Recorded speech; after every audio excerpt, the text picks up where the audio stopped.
हम लोग यहाँ पे श्रवण कर रहे हैं श्री गुरु महाराज जी के बारे में। गुरु जी का जो जीवन है वो पूर्णतया पवित्र जीवन है, जिसके बारे में कहते हैं वैष्णव चरित्र अप्राकृत सार। वैष्णव चरित्र सर्वदा ही पवित्र, जे जन चिंता करे। जो व्यक्ति इस वैष्णव चरित्र का चिंतन करता है वो माया से निस्तार हो जाता है, पार आ जाता है केवल चिंतन मात्र से। वैष्णव चरित्र ऐसा अप्राकृत है, हमेशा ही पावन करने का। गुरु महाराज जी एक दिन हरिकथा कर रहे, हरिकथा में बोलते हैं भगवान का लीला चरित्र श्रवण करना मंगलकर है, लेकिन उसमें भी अमंगल हो सकता है। भगवान के चरित्र श्रवण करने से मंगल होता है, इसको हटा दो न डंडे को बीच में।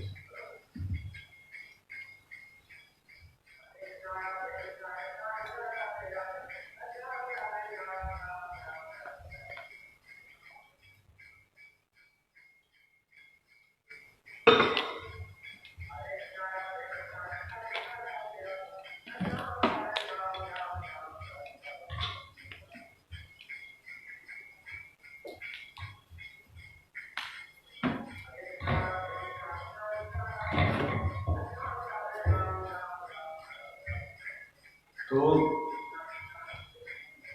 गुरु जी कहते हैं भगवान का चरित्र मंगलकारी है।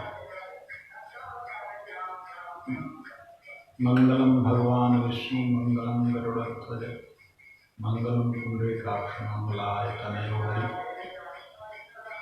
जो मंगलमय हैं, जिनका सब कुछ मंगलमय, अर्थात मंगल से ही जो हैं निर्मित,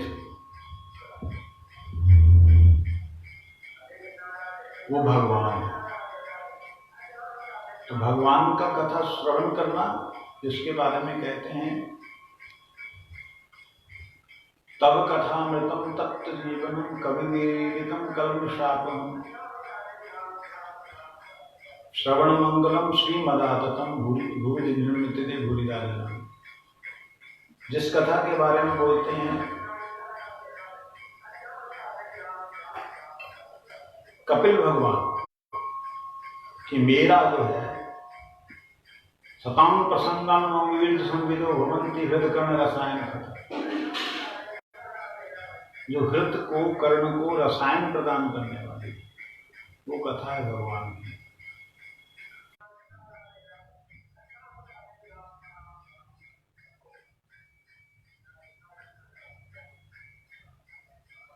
वो परम मंगलमयी कथा, जिसके लिए भागवत जी में कहा है शृण्वत श्रद्धया नित्यम गृहण सचेष्टितम नाति दीर्घेन कालेन भगवान विष्णु हृदय। कितने ही श्लोक, कितनी ही सिद्धांत शास्त्रों ने कहे कि भगवान की कथा मंगलकारी है, उससे निश्चित रूप से मंगल होता है। मंगलमयी कथा है तो निश्चित रूप से मंगल होगा। लेकिन गुरु महाराज जी कहते हैं कि भगवान की कथा सुन करके हो सकता है किसी का अमंगल भी हो जाए। कैसा बात है? जो मंगलमय भगवान, मंगलमय कथा, जिनकी कथा से भागवत जी में कहते हैं शृण्वत श्रद्धया नित्यम गृहण सचेष्टितम नाति दीर्घेन कालेन भगवान विशति हृदय। भगवान हृदय में विराजमान हो जाते, मतलब इतनी मंगलकारी कथा है।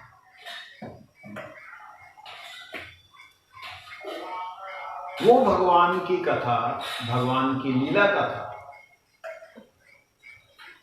अमंगलकारी भी हो सकती है किसी किसी के लिए। लेकिन भक्त का चरित्र जो है सर्वदा ही पवित्र है। भक्त का चरित्र हमेशा से मंगलकारी है। कहते किसी भी तरह से आप श्रवण करें, मनन करें, चिंतन करें या निधिध्यासन उसके अनुसार से चलें, वो मंगलकारी है। भगवान की कथा हमारे कैसे तो बोलूंगा।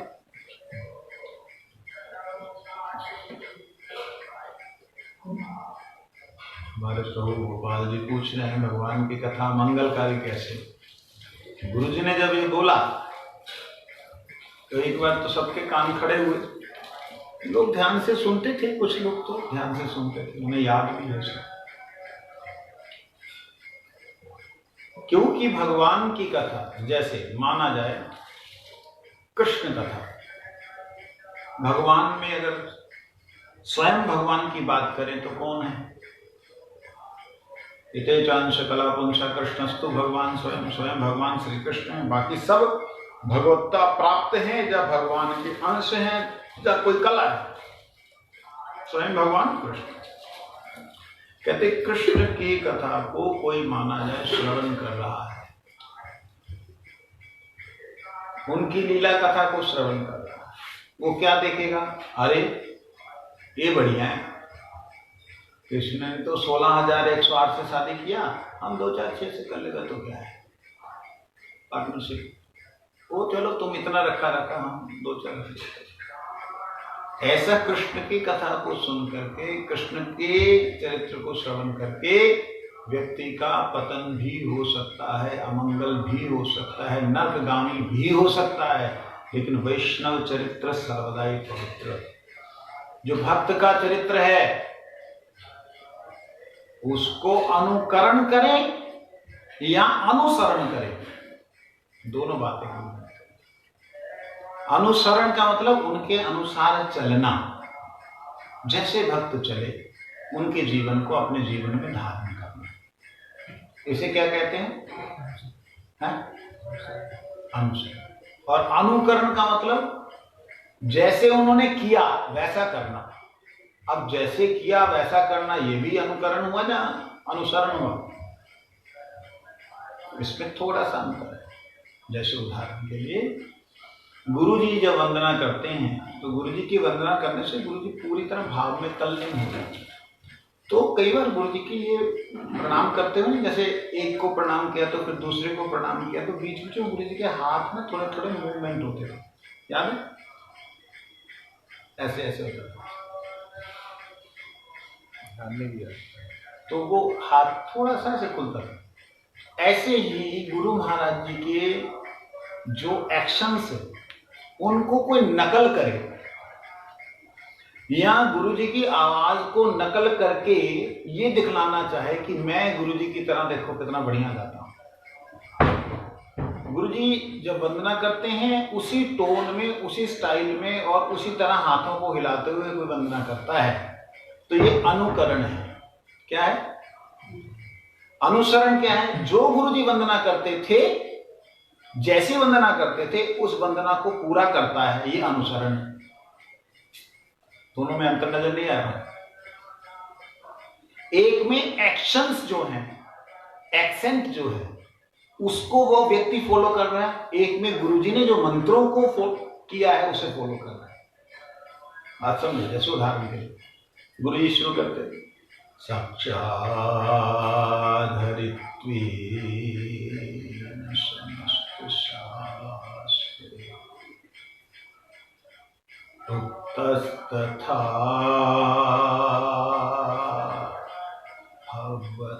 भवतैव शरणम् किन्तु प्रभुर्या प्रियैव तस्य वन्दे गुरुश्री चरणारविन्दम्। यह अनुकरण, नकल करना। अनुकरण शब्द का अर्थ होता है साधारण भाषा में नकल। ये है नकल। और सेम गुरु जी वाला मंत्र है, अपने हिसाब से अपने भावों से युक्त होकर के, ये भाव से कि गुरु जी इस मंत्र को करते थे, साक्षात् हरित्वेन समस्त शास्त्र उक्तस्तथा भवते किन्तु प्रभुया प्रियैव तस्य वन्दे गुरु श्री चरणारविन्दम्। इस प्रकार से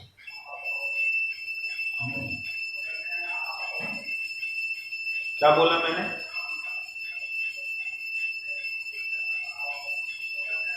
फटाफट बोलो, समय नहीं, लाइव चल रहा है। क्या बोला? खड़े हो जाओ।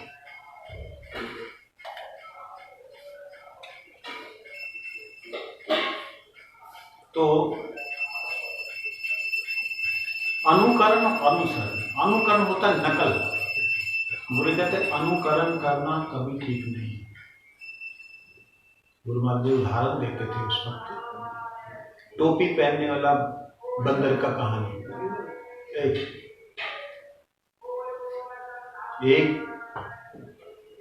टोपी बेचने वाला आदमी और टोपी बेच रहा है।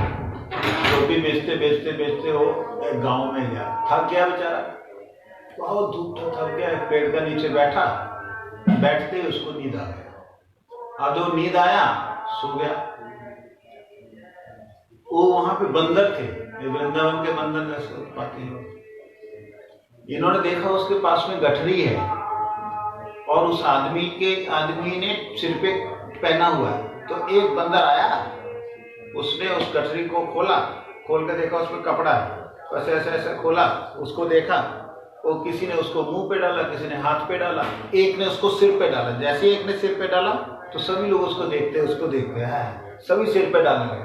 गुरु कहते वो उसको देख के, आदमी को देख करके, वो बंदर एक को देख के अपना सब लोग सिर पे डाल ले।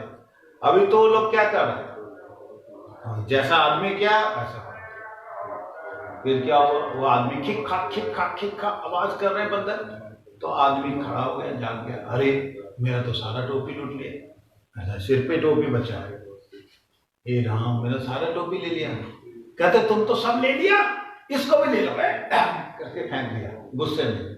तो लोगों ने देखा कि उसने फेंक दिया और सबने उठा के फेंक दिया, कहते उसको उठा करके ले गया। कहते ऐसे ही जो बंदर की तरह नकल करते हैं, बंदर की तरह क्या करते हैं, जो बंदर की तरह नकल करते हैं उसमें कभी भी फायदा नहीं होता। भगवान की कथा को सुन करके भगवान तक की तरह नकल करे। भगवान ने गीता में कहा, अहम सर्वस्व प्रभो मत्तः सर्व प्रवर्तते यदि मत्वा भजन्ते मां बुधा भाव सुनता। मैं सबका प्रभु हूं, मैं सबका मालिक हूं, मेरे से सब कुछ होता है। ये बात भगवान बोल रहे हैं, ठीक है। और यही बात को कोई आदमी बोल करके भगवान की तरह प्रतिष्ठा प्राप्त करना चाहे। भगवान प्रतिष्ठित हैं, उनकी प्रतिष्ठा में खुद को प्रतिष्ठित करना चाहे तो क्या है, भगवान का चिंतन नहीं है, भगवान का स्मरण नहीं है, भगवान की कथा को बोल करके उसका क्या हो रहा है, नरक का अपना रास्ता तैयार हो रहा है ना। भगवान ने कहा मवेवांश जीव लोके जीव भूत सनातना, मेरा ही अंश है ये जीव। तो भगवत अंश भगवान हुआ ना, भगवान का अंश क्या हुआ, इते अंश कला पुंसा कृष्ण को भगवान स्वयं, जो ये 24 अवतार है इनमें से कोई अंश है, कोई अंश के अंश का अंश कला है। तो जब 24 अवतारों में सारे अंश और अंश के अंश कला हैं, तो भगवान ने गीता में कहा जीव मेरा ही अंश है। तो उस दृष्टि से क्या हुआ, जीव अवतार हुआ ना। तो अपने आप को अवतार समझ करके भगवान की उसी बात को, गीता की बात को समझा करके अपने आप को प्रतिष्ठित करके, जैसे उड़ीसा में एक है क्या चक्र, क्या है वो, सुदर्शन चक्र ना क्या है उसका नाम, चक्रपाणी एक है, तो भगवान बना हुआ। क्या कुछ भगवान तो जेल में है अभी, समझे नहीं। तो कहने का मतलब ये है कि भगवान की लीला को श्रवण करके भगवान की बात को ना समझ करके कई लोग पतित भी हो सकते हैं। भगवान की लीला का अनुकरण करने से व्यक्ति पतित भी हो सकता है, होता है। भगवान की कई लीलाओं का तो अनुसरण भी नहीं कर सकते, अनुकरण तो डेफिनेटली पतन है, अनुसरण भी नहीं कर सकते, उनके अनुसार चल भी नहीं सकते। जैसे गोपियों के साथ में ठाकुर जी का रासलीला करना, अगर कोई अनुसरण करे कि नहीं जैसे ठाकुर जी ने किया ऐसे ही मैं करूंगा, क्या जाएगा फिर वो, क्या होगा? तो भगवत लीला को श्रवण करके लोगों का अमंगल भी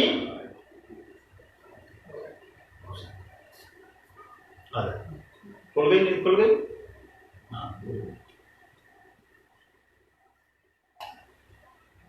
अमंगल भी हो सकता है, लेकिन भक्त चरित्र श्रवण करके कभी अमंगल नहीं हो सकता। गुरु जी कहते हैं भक्त चरित्र श्रवण करके अनुसरण करे सर्वोत्तम है।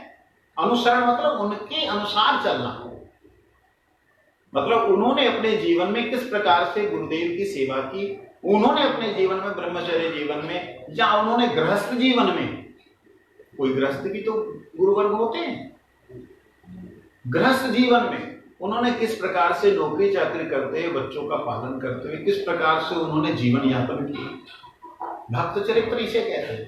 तो भक्त चरित्र का अनुसरण करना, मैं भी वैसे ही करूंगा, हे भक्तों आप करके कृपा, ये है अनुसरण। और अनुकरण से भी फायदा है। एक लुटेरा था, चोर, एक राज्य में राजा ने घोषणा की कि मैं जो है वो लूटने के लिए गया, लूटने के लिए गया तो उसे मालूम पड़ा कि राजा जो है उसकी एकलौती बेटी की शादी करेगा, लेकिन शादी करेगा सबसे अच्छे साधु से, जो सबसे बढ़िया साधु होगा उससे शादी करेगा। तो अच्छा साधु होगा उससे शादी करेगा, क्योंकि साधु का अब जब शादी करेगा तो उसको एक तरह से अपना पुत्र भी तो बनाएगा जिस साधु से करेगा। जैसे टाटा, हमारा क्या नाम उसका, रतन टाटा, वो बेचारे ये सोच रहे हैं कि भी उनका भविष्य में कौन आगे संभालेगा, तो उन्होंने एक दो को पकड़ा, फिर अब तीसरे को किसी को लिया है कि हाँ भाई ये आगे सक्सेसर होगा। तो निरीह जो होगा, जिसको अपना कोई स्वार्थ नहीं होगा, वो अगर ये राज्य को लेगा तो वो पूरी तरह से निष्ठा से क्या करेगा, चलाएगा, निष्ठा से उसे चलाएगा और उसे जिम्मेवारी से संभालेगा। ये सोच करके राजा ने निर्णय किया कि मैं किसी अच्छे साधु से शादी करूंगा। अब ये सोचा मैं तो यहां लूट करने के लिए आया, साधु से शादी करेगा, चलो मैं तपोवन में जाता हूं। वो जाकर के वहां जो साधु लोग थे उनके बीच में बैठ कर तपस्या करने लगा। अब देखता है पहली बार बैठे, अंदर से साधुता है ही नहीं, कभी साधु संग ही नहीं किया, साधुओं के बीच में बैठा, साधु लोग जैसा करते हैं वैसे उनको देख देख करके वो भी मट्टी लेकर के वो भी तिलक लगा लिया, वो भी मतलब शरीर में धूल लगा लिया, जैसे वो लोग धूमर लगा करके बैठे, धुआं मतलब राख लगा के बैठे ही बैठे। अब बैठा हुआ है, अब साधु के पास में, एक एक साधु के पास में प्रणाम करके राजा आते हैं। तो पहले वाला जो साधु था उसके पास आए, प्रणाम किया, महाराज मैं वृद्ध हो रहा हूं, अपनी बेटी की जो है विवाह करना है, आप कृपा करें। कहते राजन संसार अनित्य है, अब इस अनित्य संसार से निकल करके कहाँ हम लोग भगवत भजन के लिए आए, आप हमें फिर राजा रंग बनाएंगे। आप किसी और कर रहे कि नहीं महाराज आप मेरे ही हैं, आपके अंदर कुछ भी भोग वासना नहीं, मैं इस सुंदर से राज्य को किसको सौंप के जाऊंगा, अगर आप स्वीकार करें तो। कहते राजन मैं भी राजा ही था, मैं अपने राज्य को छोड़ करके आया हूं, शायद भगवान इसीलिए मेरे को ये वो दे रहे हैं।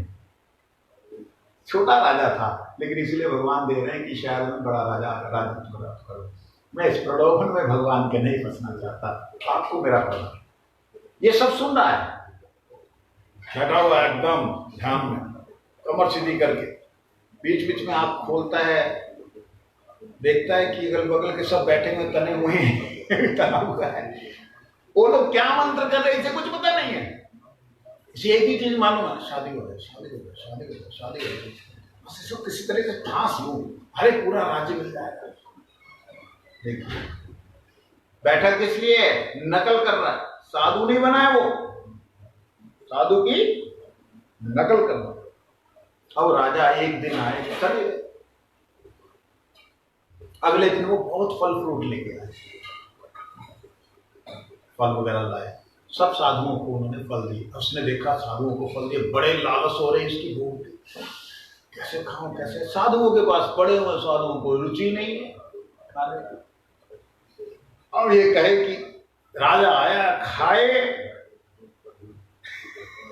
तो राजा कहेगा ये साधु नहीं है, सब साधु तो खा नहीं रहे। उसने राजा ने आकर के एक और साधु से प्रणाम किया कि महात्मा, मैं अपने दुख को लेकर के बार बार आप लोगों की इस तपोवन में आ रहा हूं, कृपा करें, मेरी बेटी कन्या जो है उससे विवाह कर दो। तो उन्होंने कहा, हे राजा, आप किससे आकर के बोल रहे हैं? मैंने अपने जीवन में अखंड ब्रह्मचर्य लेकर के तुरीय अवस्था को प्राप्त करने की कोशिश की, आप हमारे पास आके ऐसी बात कर, बड़ा दुख हुआ। अगले के पास गए तो अगला तो पूरी तरह ध्यान में है, वो बोली जा रहे हैं तो उसने ध्यान नहीं दिया। अब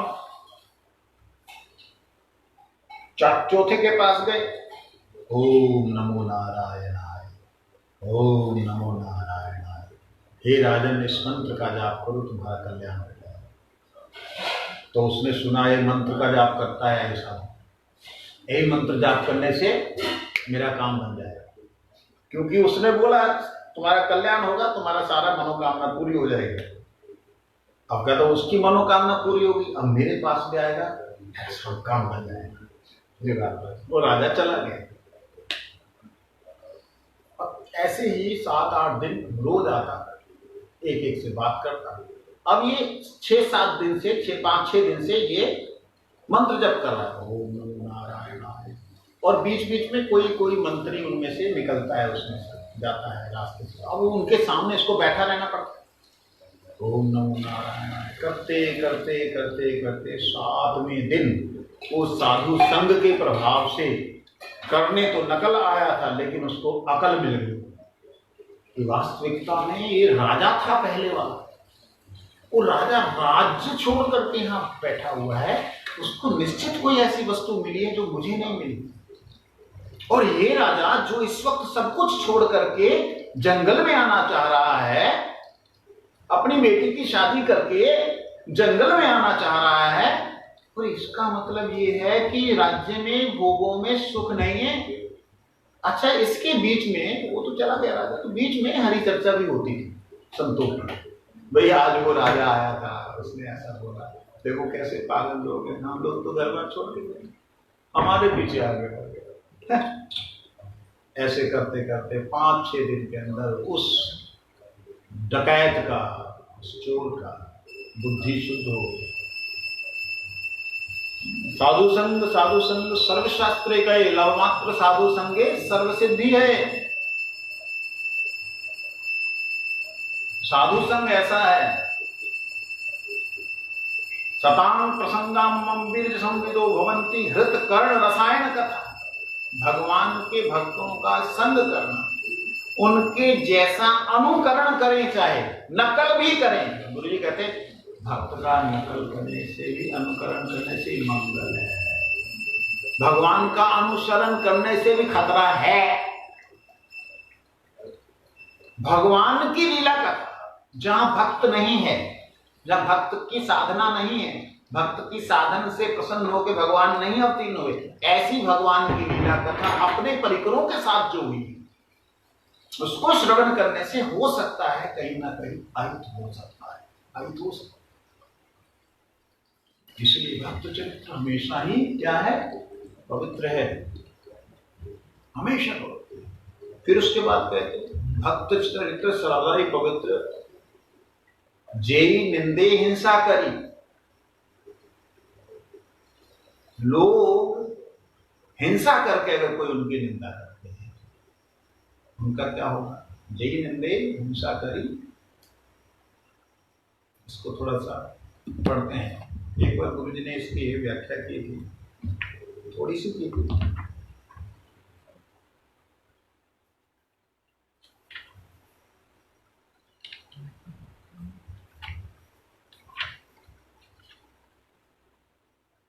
हरि हे नीर धर्मगत जाह्नवी सलीले पंक फेन दृष्ट है, तथापि ककोन ब्रह्म द्रव्य धर्म से सलील ना छाड़े।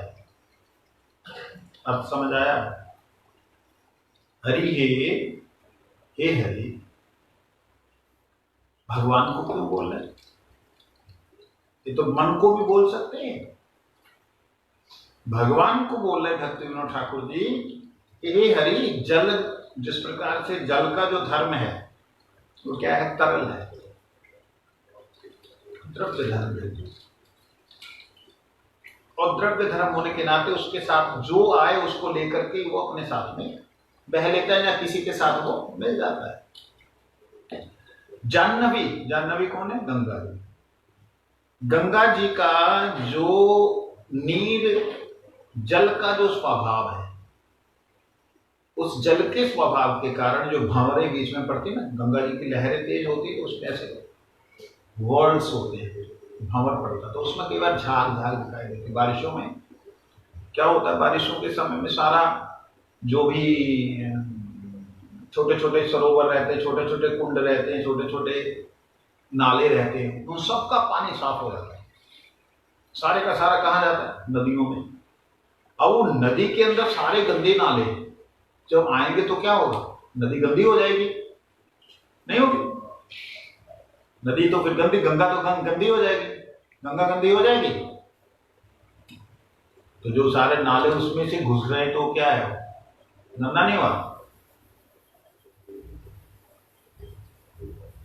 कहते हैं हरि हे नीर धर्मगत, जल के स्वभाव के अनुसार कभी कभी उसमें ये पंख, ये गंदगी दिखलाई देती है, और ये गंदगी दिखलाई देने से वह गंगा अपना स्वभाव नहीं छोड़ती। क्या स्वभाव? पवित्र करने का स्वभाव। गंगा ने गंदगी को लेकर के उस जगह को पवित्र कर दिया, उस जगह से जो गंदगी थी उसे बहा दिया, और वहां पर कौन सा जल आ रहा है, जो गंगा का स्वच्छ जल पीछे से आ रहा है वो उसको साफ, पहले वाले ने साफ कर दिया, दूसरे वाला उसको भरता हुआ आ रहा है। ऐसे ही होता है ना। तो ये स्वभाव जो गंगा जी का, शिव जी की जटा, हिमालय से गंगोमुखी से निकली हुई गंगा जो है, वहां से जो धारा आ रही है वो धारा हमेशा ही क्या है, पवित्र है। क्यों? ये ब्रह्म द्रव्य है। ब्रह्म द्रव्य मतलब क्या होता है? ब्रह्म द्रव्य, बड़ा सुंदर ये शब्द है। ब्रह्म जहां द्रवीभूत हो गए, ब्रह्म क्या हो गए हो? द्रवीभूत हो गए। ब्रह्म कौन है? प्रकाशमान। प्रकाशमान मतलब जो ज्योति स्वरूप है। ठीक है, मैं इसको थोड़ा सा साइंटिफिक उसमें ले जाता हूं, लैंग्वेज में समझाने के लिए।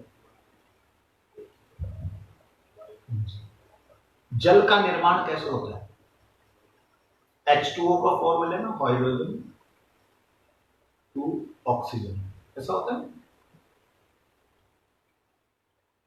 मालूम है ना? तो हाइड्रोजन क्या है? अग्नि। ब्रह्म क्या है? प्रकाश, अग्नि स्वरूप है, ज्योत स्वरूप है। उसमें जब भगवान का प्रेम का प्रवाह अर्थात हवा का मिश्रण हुआ, जब प्रवाह हुआ, तो वही ब्रह्म जो है द्रव्य का रूप धारण किया उसने। ये भौतिक दृष्टि। संसारिक दृष्टि से देखा जाए तो भी ये परफेक्ट है।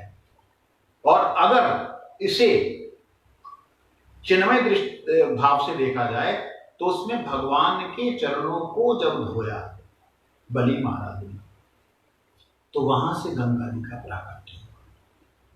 तो ये भगवत चरणों का धोवन होने के नाते से, धोने होने के नाते से गंगा जल जो है वो पूर्णतया पवित्र हो गया।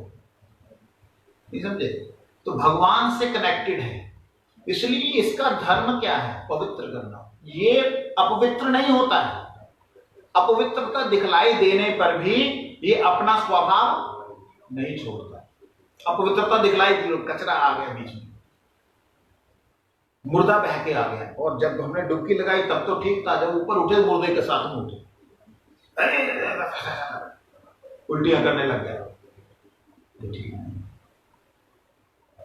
अब तो खैर बड़ी सफाई होने लग गई है, अच्छी बात है। कहते हैं ये जो हमारा दर्शन है गंगा जी के भीतर गंदगी देख करके हम जिस दिन ये बोलने लग जाए, अरे तो सब नष्ट हो गए, सब गंगा गंगा सब पता नहीं कहाँ चली गई, पहले का जमाना होगा, कभी किसी जमाने में होगी गंगा, अब तो गंगा है नहीं, नालों का पानी। ऐसा एक महात्मा ने बोला, बहुत बड़ा महात्मा था, बहुत नाम था, लाखों शिष्य थे उसके। गंगा जी के किनारे में सभा कर रहा है, लाखों, कम से कम 10-20 लाख आदमी वहां पे था। प्रयागराज में इधर गंगा जी हैं, इधर यमुना जी हैं, उसके बीच में मंच लगा है, लाखों की लोग संख्या में दुनिया आ रही है, हजारों बसें, एक दो बस नहीं, हजारों बस, 5 दिन का प्रोग्राम चल रहा है, पूरा नगर का नगर बस गया ऐसा। वो अंदर बैठ के क्या बोल रहे हैं, बच्चों और बच्चियों, ये जो आप देख रहे हैं इधर उधर दोनों नदियां बह रही हैं, ये सब गंदे नाले और जो दुनिया का गंद है वो सब बह के आ रहा है, इसमें स्नान नहीं करना, इसमें अपवित्र आत्माएं हैं, मतलब जो लोग हड्डियां बहा के जाते हैं, अपवित्र आत्माएं, कोई भी स्नान नहीं करना। यहाँ पे हमने टूटी लगा दी है, वो पूरा नगर बनाया था, पूरे टूटियां फूटियां लगा दी थी उसमें, यहाँ पे हमने टूटी लगा दी है, यहीं पे स्नान करना, वहां कोई भी स्नान नहीं करेगा। क्या करें, गुरु जी ने बोला, भगवान बोल रहे हैं उनके लिए। तो वहां पे कोई भक्त बैठा था, उस भक्त को जब ये सुनाई दिया, उस भक्त ने, ये सत्य घटना ला रहा हूं, भक्त ने गंगा मैया के धरती पे हाथ मार के कहा, हे माँ, अगर मैं आपकी सेवक हूं, आपकी मैं अगर सेवा करता हूं, तो आप आज ही इन्हें बताओ कि आप हो। और क्या होता है, रात 11 बजे अनाउंसमेंट होने लग जाती है कि बाढ़ आ गई। कोई बारिश नहीं, कोई कुछ नहीं, पानी भरना शुरू हो गया, गंगा और यमुना का दोनों का पानी भरना शुरू हो गया। यमुना जी का पानी भरता नहीं है, तो उस दिन भरना शुरू हो गया, गंगा का और यमुना जी का दोनों का पानी भरना शुरू। जो उनका मंच था वो 15 फीट ऊंचा मंच लगता है कि दुनिया देख सके उन्हें, 15 फीट 20 फीट ऊंचा मंच लगता है, जिसके ऊपर उनका गुरु बैठता है। वहां से आवाज कर रहे थे और धीरे धीरे धीरे धीरे बढ़ना शुरू हुआ, और वो वहां से अनाउंस कर रहे हैं, बच्चा बच्चियों, ये अपवित्र आत्माओं ने घेर लिया है, आप लोग अपनी अपनी बस में बैठो जाओ। 5 दिन का प्रोग्राम, तीसरे दिन खत्म। तो कहने का मतलब ये है, गंगा जी के पास में, गंगा जी की गोद में जाकर के, गंगा जी के जल को देख करके अगर कोई व्यक्ति वहां की गंदगी को देख करके उनके स्वभाव को छोड़ दे, उनके प्रवाह को छोड़ दे, उनके प्रवाह की निंदा करे, तो क्या होगा, उसका मंगल होगा, साक्षात में उसका मंगल होगा, पूरे का पूरा तहस नहस कर दे। हमने प्रैक्टिकल मतलब देखा, हमारे हैं गुरु भाई हैं, उनके घर से प्रैक्टिकल देखा। इस प्रकार से कहते हैं जो वैष्णव हैं उनका शरीर भी अपराध है, वैष्णव शरीर अप्राकृत सदा स्वभाव बपुर धर्मे कभू नहे जड़ तथापि जे निंदे पड़े से विस्माधन। कहते वैष्णव शरीर अप्राकृत है, जो वैष्णव है उनका शरीर अप्राकृत है। वैष्णव कौन है? किसे हम वैष्णव समझेंगे? वैष्णव तो उत्तम मध्यम कनिष्ठ 3 प्रकार के होते हैं। उत्तम वैष्णव वह जो सब में ही कृष्ण की छवि को देखते हैं। उत्तम का अर्थ होता है उद्गत तमः यस्मात् स उत्तम, अर्थात जिसका तमो रजो सतो गुण से ऊपर चला गया, निर्गुण अवस्था में पहुंच गया, अर्थात भगवान के गुणों से गुणी हो गया है। वो सर्वत्र सबकी आत्मा का दर्शन करता। आत्म दर्शन करने के नाते वो जिस प्रकार अपने भीतर भगवान का कृपा का दर्शन करता है, ऐसे सभी जीवों में भगवत कृपा को ही देख रहा है। उसके पास कोई भी जाता है तो उसके हाथ अपने आप जुड़ जाते हैं। कोई भी जीव होता है, हरि बोल हरे कृष्ण, हमने तो देखा गुरु जी का ऐसा, उनका तो दर्शन ही ऐसा, उनका व्यवहार ही ऐसा था। तो ऐसा स्वरूप जो भगवत सेवक उत्तम वैष्णव। मध्यम वैष्णव कौन होते हैं? उत्तम वैष्णव के और भी लक्षण हैं विशेष रूप से। कहते उत्तम वैष्णव वो हैं जिनको देख करके ही आपके मुख से हरिनाम निकलना, हरे कृष्ण वाह हे, ऐसा स्वाभाविक रूप से प्रकट हो उत्तम वैष्णव। इसको हमने कई बार देखा। गुरु जी कीर्तन करते हुए जा रहे हैं, नित्याई गौरांगो नित्याई गौरांगो नित्याई गौरांगो, ऐसे करते हुए जा रहे हैं। कीर्तन करते हुए जा रहे हैं और जाते जाते जाते रास्ते में कई लोगों को हमने देखा, कई मतलब जो पंजाबी सरदार देखा, भव्य की वही ये महात्मा को क्या हो गया। दूसरा बोलता है यार देख तो सही, आंखें देख यार कैसी है। तो हाँ हाँ यार कमाल हो गई, कमाल हो गई। प्रैक्टिकली हमने मतलब सुना है इन बातों को। एक बोलो क्या है बाबे ने ऊंची की कर जाते, दूसरा कहता है कि देख उनकी आंखों को देख, अरे हाँ अद्भुत है यार, कमाल क्या है इनका, ऊपर की बात चल रही है। उनकी समझ नास्तिक, बिल्कुल उनके दिमाग में आ रहा है कि ये कुछ ऊपर की बात चल रही है। उनके हृदय में भी अपना भक्ति का प्रभाव दिख जाए, दिखला दे, वो उत्तम वैष्णव। समझे? मध्यम वैष्णव कौन है? मध्यम वैष्णव उत्तम जो मध्यम में आए और कनिष्ठ जो मध्यम में आए, इन दोनों में अंतर होता है। मैं कथा करने लग गया, मैं गुरु जी की लीला सुनाते सुनाते आज कथा में चला गया। जो उत्तम होने के बाद मध्यम अवस्था में आते हैं उनका चरित्र अलग तरह का होता है, और जो कनिष्ठ से मध्यम मतलब साधन करते करते मध्यम अवस्था में पहुंचते हैं उनका चरित्र थोड़ा अलग किस्म का होता है। दोनों हैं एक जैसे दिखने में, ठीक है। एक है भगवान के धाम से उत्तम होने के बाद में हमारे बीच में आए शिक्षा दे रहे, एक है हमारे जैसे ही हैं लेकिन हमारे में से निकल करके वो मध्यम और उत्तम में गए। समझे? तो गुरु महाराज जी उत्तम से मध्यम में आए तो उनकी मध्यम लीला कैसी होगी, और एक कनिष्ठ से मध्यम में गए उनकी मध्यम लीला कैसी होगी, दोनों में अंतर होता है। जो कनिष्ठ से मध्यम में गए हैं, जहां साधन करके एक स्थिति को प्राप्त किए हैं, गुरु वाली स्थिति को प्राप्त किए, उनकी दृष्टि कैसी होगी? उनकी दृष्टि में जो दोष होगा वो दोष है,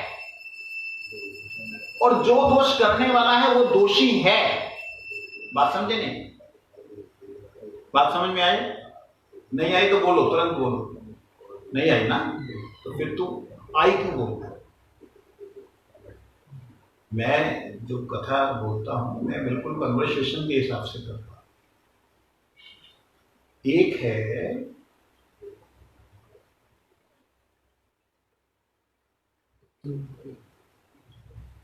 कनिष्ठ से जो मध्यम में आते हैं, मध्यम का मतलब थोड़ा एलिवेटेड हो गए, थोड़ा सा निवृत्त हो गए संसार से, अब उनका नेक्स्ट स्टेप भगवान की प्राप्ति है।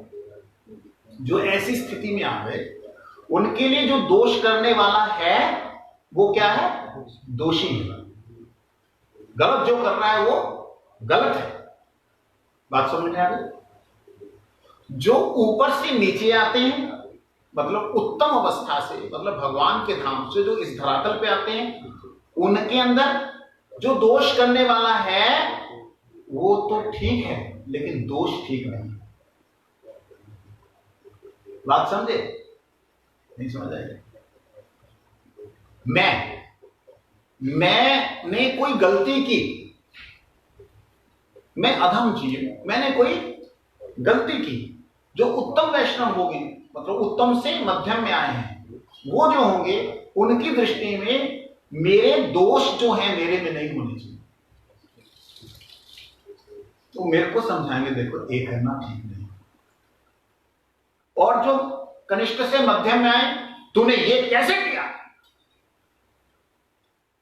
दोनों में बड़ा क्लियर डिफरेंस है, ये नजर आ गया?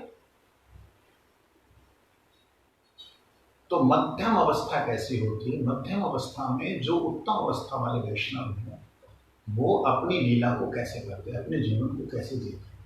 वो संसार से निर्लेप रहते हुए, बिल्कुल आसक्ति रहित रहते हुए, संबंध जितने भी हैं गोविंद के साथ संयुक्त करते हुए, अपने साथ नहीं,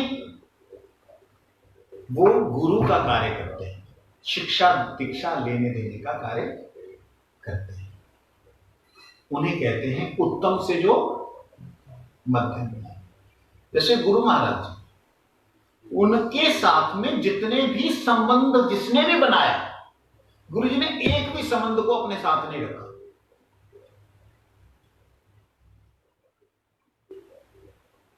ये उत्तम वैष्णव के साथ। तो हमारा गुरु जी का आदेश है इसलिए हम कर रहे हैं, आप हमारा गुरु जी की सेवा में जाओ, वो उधर भेज रहे हैं। नहीं समझे? वो जहां से कनेक्टेड है वहां कनेक्शन बना रहे हैं। और जो हमारे जैसे साधक हैं, साधना करते करते कभी गिरते हैं, कभी पतित होते हैं, कभी खड़े होते हैं, ऐसे जो साधक हैं उनके साथ अगर कोई व्यक्ति रिलेट होता है, जैसे संबंध बनाता है, तो वो उस संबंध से संबंधित होकर के उस व्यक्ति के दुख में उस व्यक्ति के साथ में संयुक्त हो जाते हैं, जिसके कारण वो अपनी मध्यम स्थिति से फिर नीचे आने के उनके चांसेस रहते हैं। आगे की कथा कल कुछ